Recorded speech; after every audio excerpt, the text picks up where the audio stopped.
Happy Father's Day sa mga katulad kong OFW. And saludo din ako sa nagdi-deliver sa amin ng mga beverage kasi sure akong tatay din si Kuya. Dito nga pala sa tindahan, as I've mentioned before, ay may mga suppliers din kami na nagdi-deliver mismo sa tindahan namin.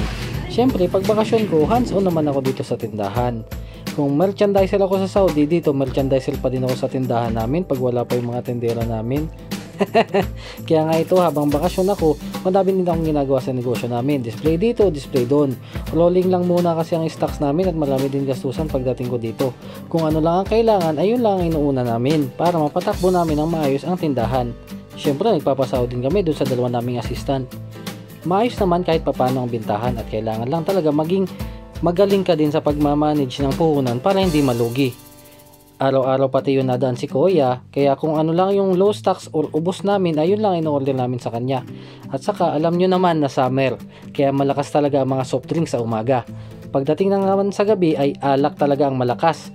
Kahit anong buwan naman ay palaging malakas ang alak. Sa ganitong sari-sari store, dapat talagang hands-on kayong mag-asawa kasi madalas nalulugi ang ganitong mga negosyo pag hindi nyo nakuha yung tamang management ng pera. Kasi dito nakasalalay sa produkto yung tubo. Tapos marami ka pang store expenses gaya nga ng electricity, pasahod, saka mga food expenses, kasama pa din yon kasi nga libre pagkain dito sa tindahan namin. Tapos may mga business permits pa yan, barangay clearance hanggang municipal. Tapos pati DTI meron din. Kaya hindi din basta-basta ang pagtitindahan.